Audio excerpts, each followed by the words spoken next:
What's up, airplane collectors? Welcome to a new episode of Model Airplane Showdowns. I'm your host Ray, and in the skies today we have the 1 to 200 scale United Airlines Airbus A321NEO. Our first contender comes in from the one and only Gemini jets, released in 2024. This model is fresh off of the production line and ready to make an impression. Gemini's challenger for today comes in from Inflight 200, released in 2023. Will it reign supreme over its younger counterpart? Today, both models will compete for one prize, which is the best. For this competition, each model will be tested against the following categories. Each of the 11 categories has a maximum earning potential of 5 points, making a maximum final score of 55 points. The model to earn the highest number of points wins the competition. Tower to aircraft, skies are clear, all systems go. Begin the showdown. Let's push back and start with size. Gemini Jets doesn't quite hit the mark with size, overshooting the fuselage length by 2mm, undershooting the wingspan by 4mm, and overshooting the height by 7mm. Inflight does a better job, perfectly landing the fuselage length, but the wingspan also falls short by 4mm and the height is 3mm too high. For size, Gemini Jets gets a 3, Inflight gets a 4. Taxiing on to the fuselage. The Gemini fuselage is solid if we are looking aft of the nose. The nose shape is a joke. It looks more like a Tu-204 than an A321 if anything. The rest of the fuselage is decent, featuring accurate details and correct proportions. Inflight does a much better job than Gemini on the nose. The shape is not perfect, but it's accurate to the A321. There is also a nice amount of recessed line detail on the underside, slightly more than the Gemini version. For the fuselage category, Gemini earns a 4, Inflight earns a 5. Lifting off with the wings.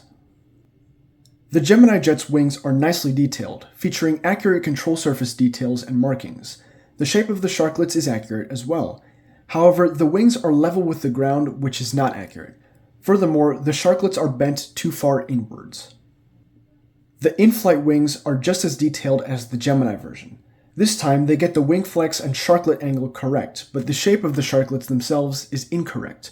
They should be taller and not as wide. Additionally, the blue paint on the sharklet is cut off too high. The gray paint on the leading edge of the sharklet is also cut off too low. Both models earn 3s for the wings category. Staying on course with the vertical stabilizer. The vertical stabilizer on the Gemini model isn't perfect, but it isn't terrible. The shape is incorrect since the top leading edge is sharp instead of slightly rounded. The top of the stabilizer is at a slight angle as well.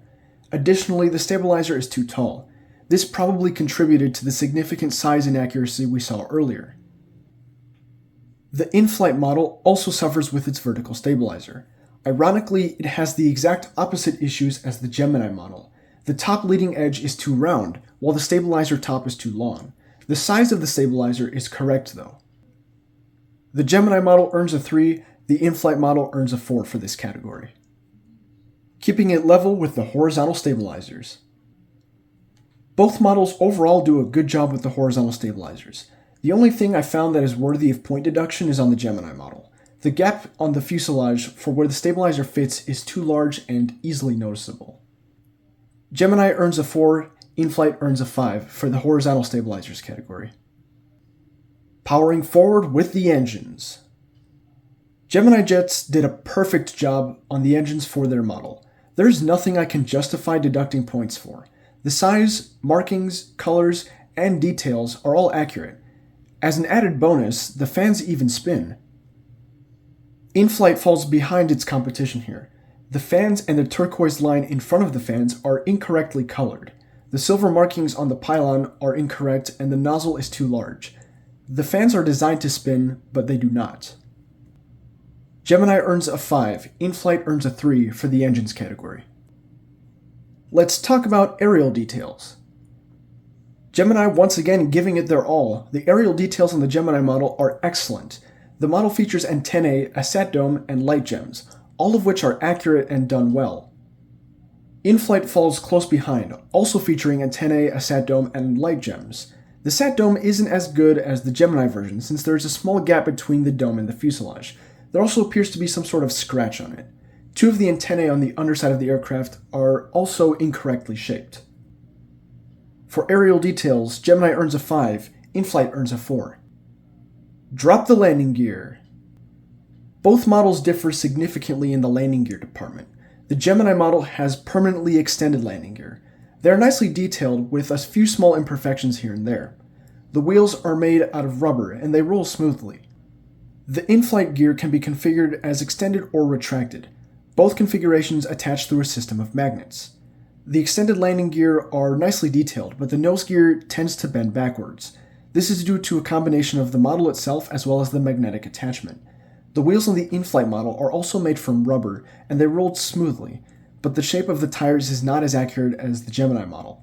The retracted gear covers are excellent and they fit to the model almost seamlessly. Gemini earns a 4 for the landing gear. In-flight would earn a 3, but I will give 1 extra credit point for the interactive landing gear feature. So Gemini and In-flight earn 4s for the landing gear category. Time for a trip to the paint shop. The Gemini model has excellent paint application. All the colors are correct.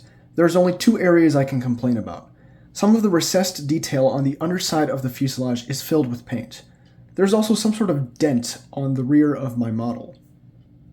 Inflight 200 did not do a good job with paint application. All of the blue colors are incorrect. The Rhapsody blue line ends at the incorrect location on the tail. Many of the recessed line details are partially or completely filled with paint. Gemini gets a 4, In-flight gets a 1 for the paint category.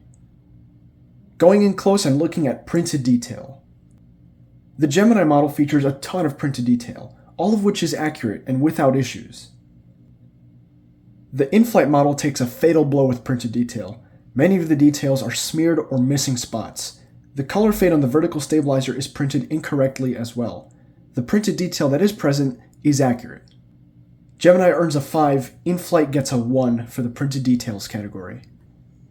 Our brand new airplanes are fighting hard for the prize, but it is time for the final category, quality. The Gemini Jets model has its imperfections. While the mold has problems, the model itself doesn't seem to have too many quality-related issues. I pointed out a few, such as the paint dent from earlier. The in-flight model suffers badly with quality. Many examples of this model had broken engines and other damaged parts. Paint splotches are present on one of the engines on the piece we examined today. Lots of the printed details had chips and smears on them. Quality was wildly inconsistent with this model. Gemini earns a 4, In-flight earns a 1 for quality. And now, the final results of today's showdown. The winner of Best Price today, bringing an accurate and detailed model. Gemini Jets, earning a score of 44 points and an 80% overall. The runner-up for today is Inflight 200, earning a score of 35 points and a 64% overall. Suffering from quality and some questionable inaccuracies, Inflight has a lot to learn in making their models. That's all for today, folks. As always, today's competition found us a winner between 2 models, but we must all remember that there is no such thing as a perfect model. Both models are incredible works of art, and there is something to appreciate from both of them. Now for my personal note. Gemini blew the in-flight version out of the water fair and square. Not that I expected the in-flight to do better, but I am surprised at in-flight's performance today. And that's our wrap for today. Thank you all for watching. Let me know your thoughts down below in the comments section. Which model would you prefer? I definitely want to hear your opinions. Like, comment, and subscribe. Stay tuned for more model airplane and soon model spacecraft content. Happy building, happy collecting, take care of yourselves. See you next time.